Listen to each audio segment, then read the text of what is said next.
We had a great year this last year, and I want to thank everybody for that. So we want to introduce some people.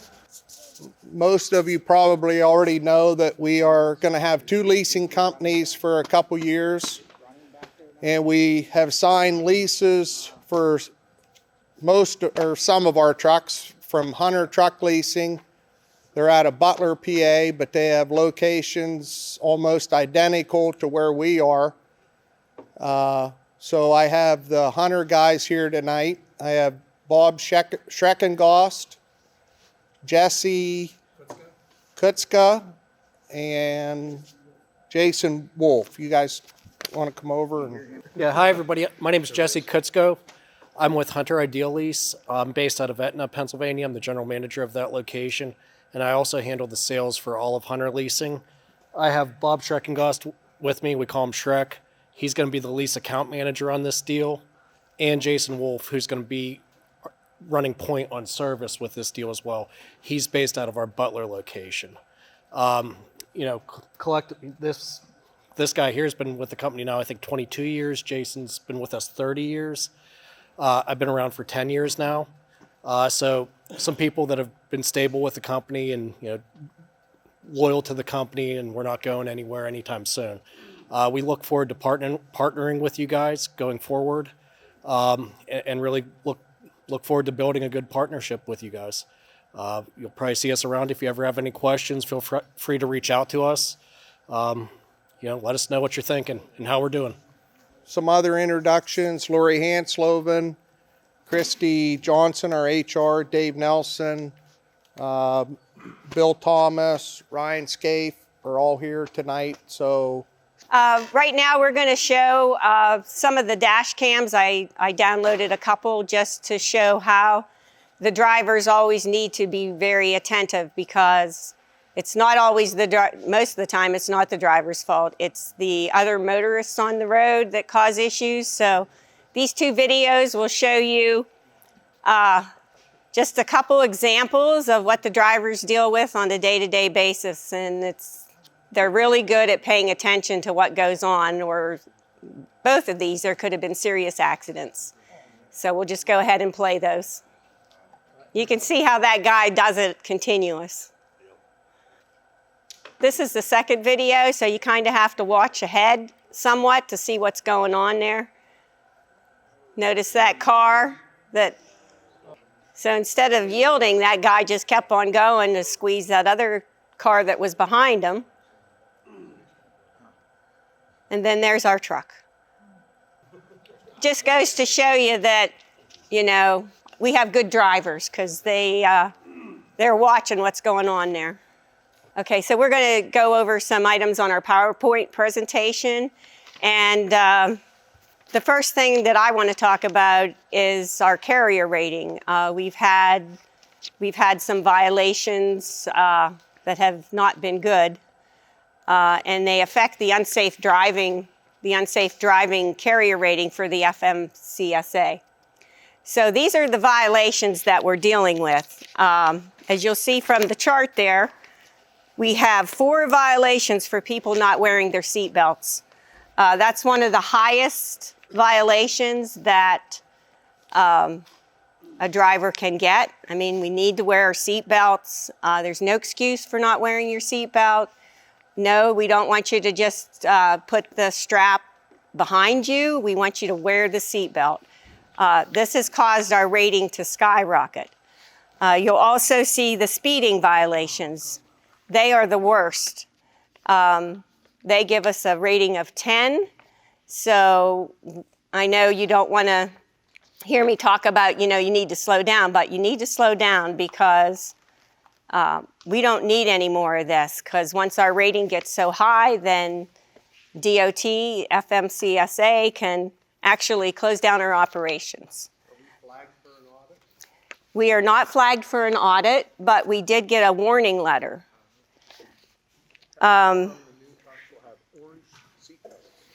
Well, yeah, the orange trucks will have the new trucks will have orange seat belts, but that doesn't mean you can strap it behind you like some people do. I guess it doesn't matter what color, but at least the officers will see that you have an orange seat belt, so they won't stop you. Also, failure to obey a traffic control device. So if you go through a yellow light or a red light and somebody stops you, that's also a high rating.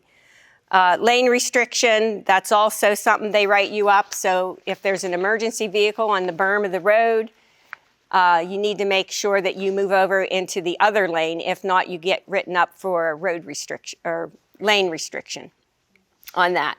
So the next slide will show how our carrier rating for unsafe driving, which was these categories that I just talked about, we were doing so good in October of 2022. And because of these violations, you can see how it skyrocketed. Now they base this on a 2-year period. So those violations will stay on our carrier rating for a period of 2 years from the date, from October, for 2 years. So we can't get rid of violations until we get past the marks of each one of those months. So it takes a long time to get rid of the carrier rate, the violations on our record. And you will see on there at the chart on the left, we are at 52%. We received a warning letter from the FMCSA because they watch this. Every DOT inspection you get, they get record of it. They record it under our rating. So even though you were speeding, it goes against you, and it also goes against the company. So that's why when you get to a threshold of 65%, which that means there's 65% carriers doing better than you are. So that means you're doing really bad. Then they'll flag you for an audit. So I just wanted to explain that because whatever you do affects the company. The next slide, Dave had Mike Catalano at the office, who does a lot with the delivery dispatch. He had him run the number of deliveries for 2022, and you can see from the chart there the deliveries for each location, just some general information for you to look at. You can see how Harrisburg had like 12,000 deliveries. Lancaster, 19,000. So those are the heavy hitters there. But all stores, according to their location, have, different areas, and you can see the difference in them. But that's a lot of deliveries through the year. I pulled some information on our miles driven and the fuel that we used for a year's period from March of 22 to the end of March this year. And you can see that we did 1.893 million miles, used 284 gallons of diesel fuel. There are 284,000 gallons of diesel fuel. Whoops, slipping as you all know, 2022 was something with the gas and diesel prices. You can see there, that's the average cost. We were paying $6 a gallon for the gas. This year, we're paying $4.93 a gallon for the gas. So just some information. Our yearly fuel budget is normally $1 million or more for the year. Also, I just want to touch base on this for posted roads. So a posted road can be a weight limit road, or it can be a no delivery truck road. They don't want delivery trucks on it. You cannot go on a posted road unless it's the only road that will get you to your delivery. So the thing about these I know we had a guy turn onto a posted road. It said no delivery trucks. He turned onto there. He didn't see it until he turned, because you know how some intersections have all these signs. And the driver didn't notice it, and he got on there, and once he seen it, he knew it was wrong, and he went to find a place to turn around. Well, he turned around at a township building, and they come out and stopped him. So just be very attentive and watch. I mean, if you're stopped at an intersection, look around and look for those types of signs because sometimes they're somewhat hidden. All right, I guess it's my turn. You guys had last year one of your best years, record sales dollar volume for 2022, and that is just typically amazing, and you should be proud of that. Alongside of that, last year while you guys were delivering all that material, your accidents dropped. Our accidents actually, we had a good year, a better year. We still have work to do, of course, but it was better. And that was on a year where you cranked out your highest volume in sales in your history. So kudos to everybody for that. I'm not going to talk about all the accidents, but I am going to focus on a couple topics or a couple areas.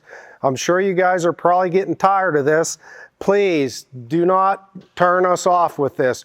We got to do better with our fixed object collisions and our backing incidents. We were better last year, but when we look at this year so far in the first quarter of 2023, we're kind of trending upward in the fixed object collisions. Our backing incidents are trending downward, so that's great. Keep it up. We started those safety huddles last year, and we talk about fixed object collisions. We talk about backing incidents first part every week. You guys are there, you guys hear it, you guys probably are starting to roll your eyes. We're going to continue to talk about it until we get these numbers down. So if we take a look at this, on the screen you can see this is the year 2022, and actually our numbers were down by a total of 6 fixed object collisions for the year 2022, but we did have 22 fixed object collisions. We were down, but we still had a few. Out of those 22, 10 of them were backing incidents.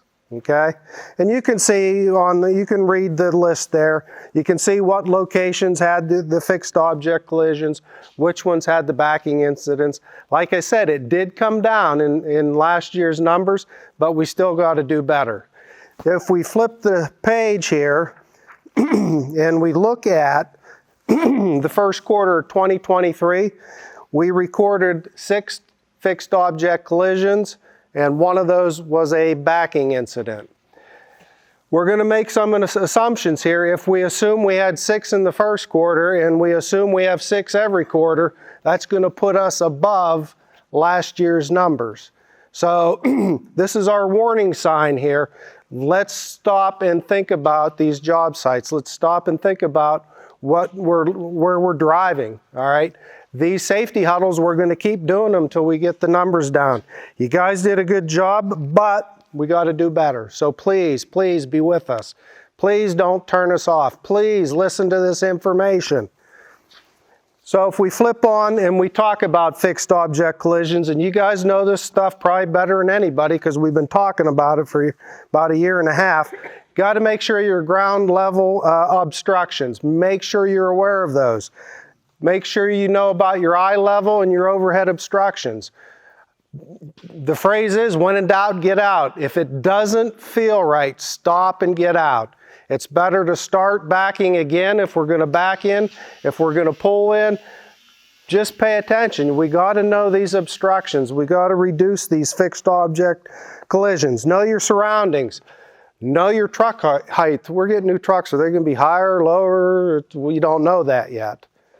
They're going to be longer. They're going to be longer. Like the box trucks, most of the stores wanted 26 footers.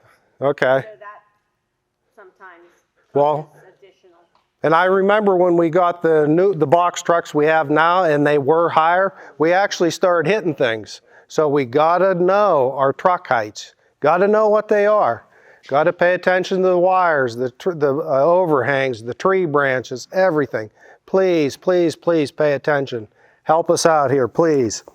As far as backing, like I said, we trended down and we're trending down backing, and that's great. Don't forget about it. We had 1 backing accident in the first quarter. That is great. It's a great place to be, but it's also a dangerous place to be because that's when we start thinking, okay, we've got this. And we get comfortable and we miss it. All right, know your surroundings. Get out and look. If you're backing into a site, please walk the site before you back the site. If there's obstacles in the way, can we get them moved? If they can't be moved, how do we avoid those? All right, we just want to get these fixed object collisions down, please. If you're going to use a spotter, it's probably going to be one of theirs. Talk to them, make sure they understand where you're going, how you're maneuvering in there. What's the stop signal going to look like for you two? Does this mean stop? All right, make sure, hey, if I'm backing up to the overhang, you're watching, the spotter's watching you in the mirror backing in. Is he looking up here and we're smacking into the overhang? All right, make sure he understands that. I know that's hard to do simply because it's not our coworker, it's not one of our employees. Just remember, when in doubt, get out, okay? Like I said, we're gonna talk about it every week until we get these numbers down. Our whole drivers meeting this year was kind of focused on cargo securement, and it's really too bad that the state police couldn't be here with us to go through that. So we do have some videos. We're going to get to those shortly. But I want to throw out road check. Everybody, I think, knows what road check. Every year the Federal Motor Carrier does that 3-day blitz where they stop and they do a lot of roadside inspections. That's coming up. Before we take a look at those dates, let's just look at the stats from last year's road check. All right, there were over 58,000 level 1, level 2, and level 3 inspections out there alongside the road. Of the level 1 inspections, almost 24% of the vehicles were placed out of service. All right, that's a lot. Almost 25%. The total vehicle out of service rate was 23.8%, and 6.2% of the drivers were placed out of service because of the driver qualifications. All right, so that was last year's statistics. Now, Road Check 2023 is coming up. It's going to be May 16, 17, and 18. Look at what they're focusing on this year. Anti-lock braking systems, cargo securement is what their focus is going to be. This was the perfect time to have them here, and it's just too bad it didn't work out. We do have some videos. We have cargo securement for flatbed applications, and we also have a dry van cargo securement. I actually threw this slide in here, the next one, Ryan. In our cargo securement training that your drivers go through, this is out of the cargo securement handbook, and it talks about building materials. And this chart is in there, and you guys actually do or have seen this, but it talks about, and you're going to see in the video when they talk about how many straps do we need, all right? There is a chart here that we can utilize if it's under 10 feet, and depending on the weight, it could be 1 strap, it could be 2 straps. Once you get to 10 feet, it's 2 straps. If it's longer than 10 feet, it's 2 straps and plus 1 strap for every additional 10 feet. If you're stacking and you've got different layers, if you got 2 layers and you're under 10 feet, you can have 2 straps. If you got 3 layers, you're going to probably need 2 straps and then 2 over the top layer. But this is a guide, and it's in the shared documents at your locations. It's in your safety manual, okay? This chart is there so it helps us understand how many straps we need.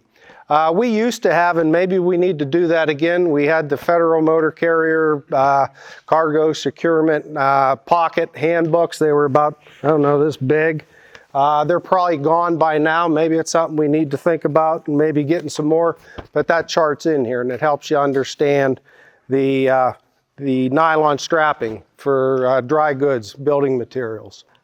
As most of you know, that we've, with the new trucks we're getting from Hunters, and I've contacted you all about this on what kind of system you like for in your box trucks. So all the new trucks will be ordered uniformly, basically, unless you wanted something certain at your store. But going forward, we have, for next year, we have also have a lot of box trucks that will be we'll be replacing new box trucks. Like Lancaster has a pile of trucks that will be replaced for 2024. So we're already kind of starting to work on some of that for 2024, and there's 22 trucks. So, but we're going to try to keep our trucks uniform as far as the box trucks go and the securement options in those trucks. Right now, some trucks don't have what we really need in them, so we're trying to remedy that issue. So I just wanted to let everybody know about that. All right, when it comes to ratchet straps or box trucks, are they allowed to have knots in them? Sometimes the ends are so long, Huh? they knot them, Yeah. split it up. Are you allowed to have knots in a box truck, knots in ratchet straps? I don't think you're allowed to have a knot in any strap. Knots actually reduce the strength of straps, and that's just as bad as a cut strap saw. Without looking at the regulations, I'm going to say no, but we can look into the regs and see, but I'm pretty sure the knots aren't permitted, because anytime you have a knot, it does reduce strength.